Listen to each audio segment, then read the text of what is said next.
अहो शेतकऱ्याला फक्त आहे ना सोन्यासारखं माल पिकवणं येतं, त्याचा बाजारभाव ठरवणं नाही येत. नाही ती सगळं ठीक झालं, पण मी आलोय म्हणले दुसरा व्यापारी कशाला बोलावलाय तुम्ही? अहो थांबा, मी काय तुम्हाला इथं भांडणं करायला नाही बोलवलेलं. इथं मी तुम्हाला सौदा करायला बोललेलं आहे. ज्याचा पण रेट मला आवडेल, ज्याचा बाजारभाव मला आवडेल, मी त्यालाच माल देणार आहे. बरं थांबा ना, आम्ही ना एकमेकाशी चर्चा करतो, मग त्याला आपण सांगू.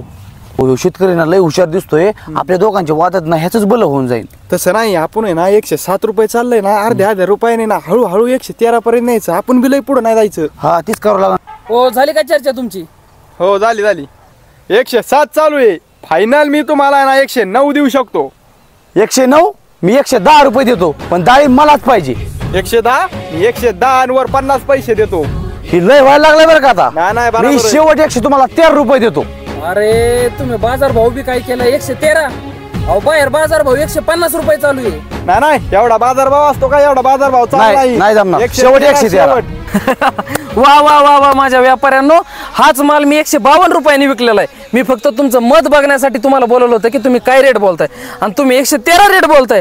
अरे लाजा वाटून द्या तुम्हाला. कवर तुम्ही शेतकऱ्यांना लुटणार आहेत? हा सगळं कळलंय, मग आता कसं करायचं? अरे थांबा, शेवटचं तर ऐकायचंच राहिलं.